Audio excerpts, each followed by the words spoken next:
we'll do with Nancy Guthrie. Okay, so some people are kind of confused. What is this? Is it because some people said it's not a big deal, some people say it is. So I'm going to go over it. So Nancy Guthrie's case has now entered a stage where science matters just as much as the search itself, basically. So the newest headline is about her hair evidence, okay, and DNA testing. But what really matters is what kind of hair investigators have and what condition the hair's in, which we don't know.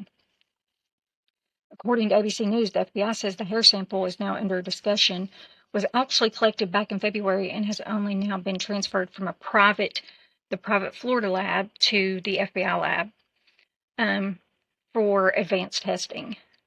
Now, the FBI also stated there's no new DNA evidence. So what they're utilizing, from my understanding, they're utilizing the hair that they previously had and they're trying to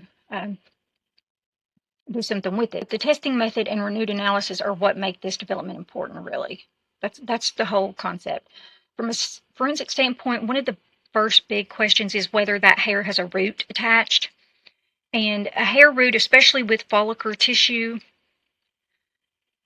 don't ask, pronunciation's terrible, or what examiners often call a follicular tag, it can significantly improve the chance of obtaining a nuclear DNA. Now, the FBI and NIJ reference material explains that the root area is where the follicular tissue may remain attached. Okay, so it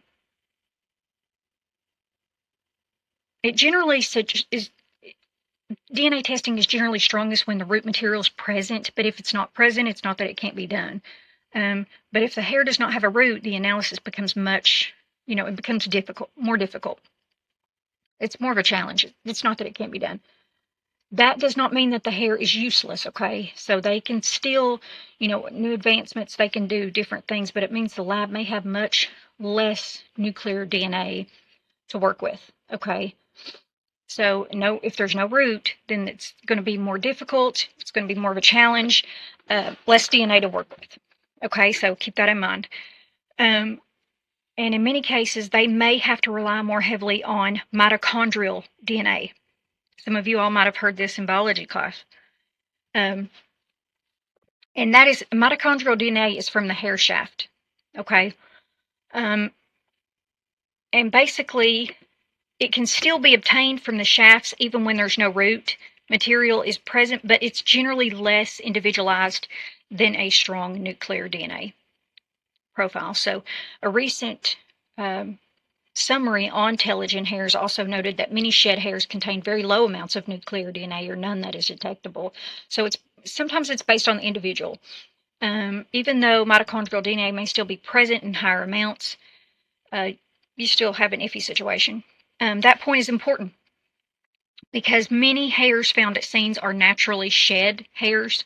We naturally shed very often. It's not forcibly removed, but in this case, it could have, but being that they've stated there's been challenges, it could just be simply that there is no root to it. But that doesn't mean, like I said, that they can't do anything with it. They'll utilize the hair shaft.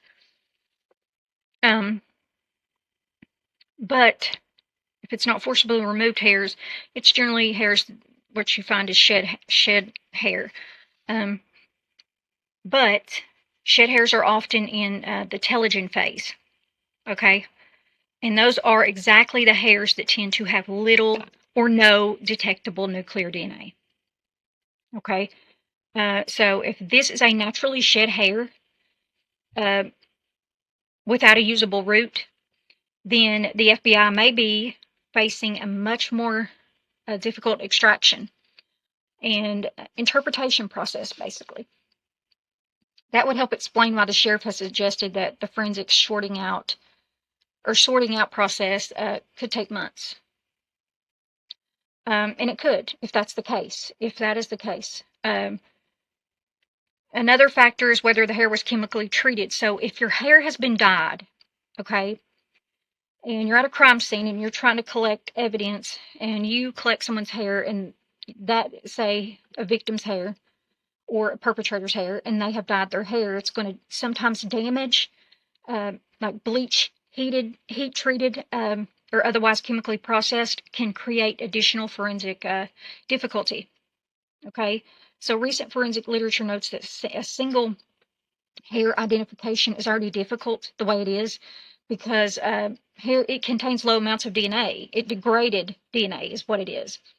So, and PCR inhibitors, but and you utilize that with chemical oxidation and similar exposure, and you're just it adds even more difficulty to the DNA analysis. Other research has also shown that sometimes chemically treated, it can damage the hair fiber itself. And forensic reviews note that chemical treatments can contribute to DNA damage in hair samples, and that's what I'm familiar with. But that's what I've always been known to, that it damages it. And that said, it's important not to overstate the point, because dyed hair does not automatically mean that the DNA is destroyed. It doesn't mean that. It just can make it difficult, and it increases the chance of it being destroyed. So that's kind of what we're dealing with in this Nancy Guthrie case, because we don't know. I don't know. Uh, I just know that some of you guys have messaged me and wanted me to break this down into a more understandable concept. So basically, I took notes, so I didn't forget anything. So you guys could understand. It's easier for me to take notes because I don't miss as much. I cover generally all the questions I've been asked.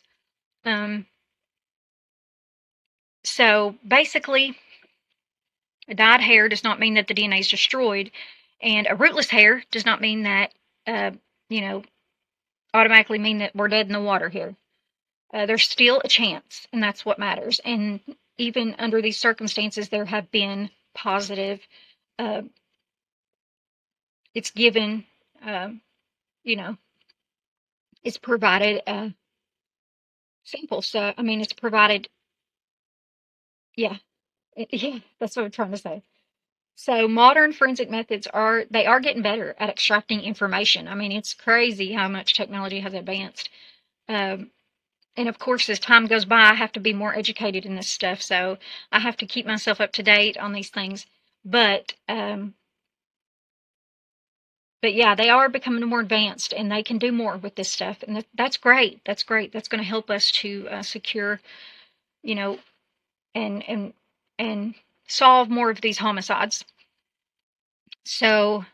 Um, Now, the NIJ has funded research specifically focused on capturing nuclear DNA from hair shafts and other studies. So they're still working on advancements with it, um, and other studies which work with recovering unusable DNA. So um, the problem is that testing becomes more technically demanding, I guess you could say, slower and potentially less complete. Um, and that brings us back to why this latest development matters, is because authorities have already said that biological evidence from her home appears to involve more than one person, okay? Which means the sample may already be mixed. A mixed sample is difficult enough on its own, but if the hair is rootless or the hair has been dyed, you are adding more challenge to it. It's kind of like a percentage, you could say. It makes it more degraded, uh, or as time goes by, it's degraded. You're looking at degraded, chemically treated. Does it have a root? Can we, all those things. Um, so the complexity increases even more because investigators may be trying to separate multiple contributors. You understand? So I know that everybody's getting impatient on the case. Like, why have they not found this, or why have they not come up with that? You have to understand that doesn't mean that they're not. They're clearly working on it. It's just a process, and it's a process that is time consuming.